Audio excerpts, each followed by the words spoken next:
Nah, ketika teman-teman sudah tahu cost KPI-nya, jadi KPI-nya adalah cost per lead itu di bawah atau kurang dari 20.000. Nah, ini akan menjadi KPI-nya teman-teman. Nah, balik lagi ke indikator 4 indikator ini. Di sini akan ada jumlah orang yang convert. Nah, terus ada lagi indikator di bawahnya akan ada indikator cost per conversion. Ini yang akan menjadi KPI-nya teman-teman. Standarnya kalau barang yang agak mahal sih memang 20.000 sudah bagus. Di 20.000 sudah bagus. Tapi ada juga yang 9.000, ada juga yang 7.000. Makanya teman-teman, ketika teman-teman punya KPI 20.000, ini adalah batas maksimal. Ketika teman-teman sudah jalankan ads, setelah itu sehari setelahnya atau 2 hari setelahnya teman-teman lihat cost per lead-nya itu di bawah 20.000, teman-teman punya 2 pilihan. Teman-teman membiarkan karena ads-nya sudah bagus, kita nggak boncos. Tapi kalau teman-teman mau mengoptimasi lagi, silakan. Nah, kita ikutin cara ini. Cost per conversion-nya idealnya adalah di bawah 20.000.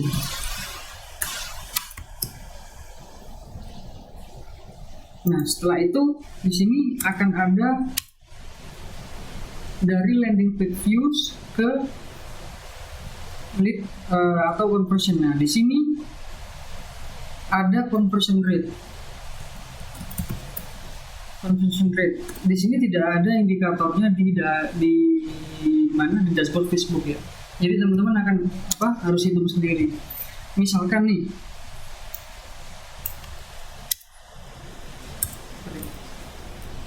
jumlah leadnya ada 1. Oke, kita main yang kecil-kecil dulu ya. 1 agar sampai itu. Dan jumlah orang yang masuk ke website ada 10. Maka conversion rate-nya itu 10%. Nah, standar saya untuk conversion rate ini adalah di atas 10%. Jadi biasanya 10 sampai 30%. Seperti itu. Jadi ketika ini di bawah 10%, maka evaluasinya adalah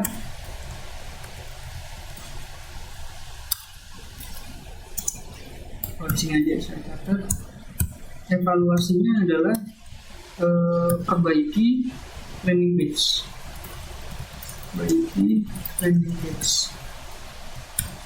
Jika di bawah 10%. Seperti itu. Nah, di bawah link klik ke landing page views, itu ada yang namanya CTR atau link click through rate. Nah, bukan CTR ya. Di sini juga nggak ada. Saya namakan website load aja. Indikator Facebook nggak ada di sini. Di indikator Facebook nggak ada. Jadi di sini adalah jumlah orang atau persentase jumlah link klik ke landing page views. Seperti itu. Jadi misalkan di sini idealnya itu website load-nya itu 70%. Idealnya itu 70%. Artinya dari 100 orang yang klik, itu harusnya ada 70 yang masuk ke landing page.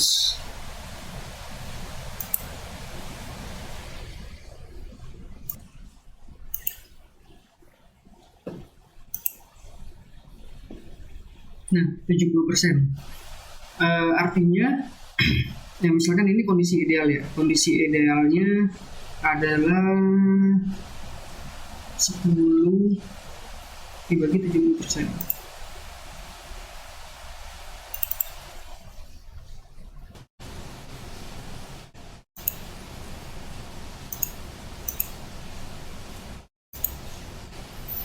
Nah, jadi 10 dibagi 70% itu adalah 14.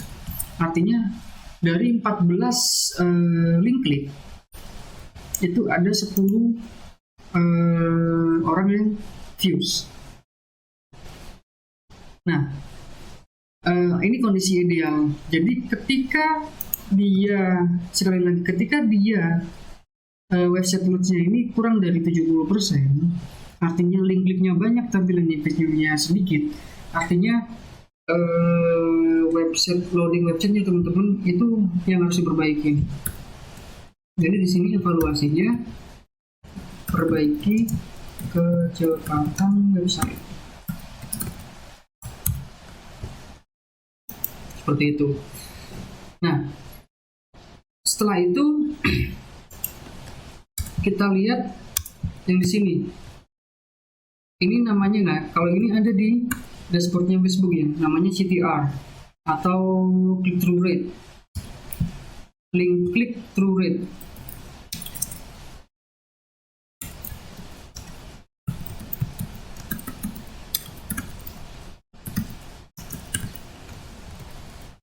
Nah, ini adalah jumlah atau persentase dari orang yang melihat ke klik. Jadi berapa orang yang sudah melihat dan berapa orang yang klik, persentasenya berapa. Nah, idealnya ini adalah 1%. Idealnya adalah 1%, 1 sampai 2% lah ya. Itu sampai 2%, maksimal 3%. Saya nggak pernah yang lebih dari 3% itu ada. Jadi setahu saya 1-2%. Jadi kalau di sini kurang dari 1-2% atau kurang dari 1%, yang harus diperbaikin adalah kontennya. Konten berupa gambar atau copywriting dalam iklan tersebut. Nah, jadi kalau kita runtutkan lagi nih, dari reach jangkauan berapa orang yang melihat, setelah itu 1%-nya idealnya, minimal 1%-nya itu ngeklik link. Nah, kalau dia nggak ngeklik link atau kurang dari 1% yang klik link, maka kontennya harus diperbaiki. Nah, dari 14 link klik itu harusnya 70%-nya masuk ke website. Itu 70% masuk ke website. Jika kurang dari 70%, maka yang diperbaiki adalah kecepatan websitenya. Yang harus diperbaiki adalah kecepatan websitenya. Nah, sudah banyak nih, ada banyak orang yang masuk ke website, tapi conversion rate-nya yang klik itu cuma 10% atau kurang dari 10%. Maka yang harus kita lakukan adalah perbaiki landing page-nya. Perbaiki landing page ini bisa dari sisi copywriting-nya, bisa dari sisi funnel-nya, maksudnya orang dikasih apa dulu, setelah itu apa, baru kasih penawarannya seperti apa. Nah, ini mempengaruhi conversion rate di sini, seperti itu. Nah, jadi itu aja yang bisa saya sampaikan. Nanti di video selanjutnya saya akan men-share bagaimana caranya mengatur ini dashboard Facebook, karena dashboard Facebook yang sekarang standarnya itu beberapa indikator ini tidak ada. Jadi gimana caranya memunculkannya hingga secara runtut, jadi enak kita melihatnya nanti. Oke, sekian dari saya. Wassalamualaikum warahmatullahi wabarakatuh.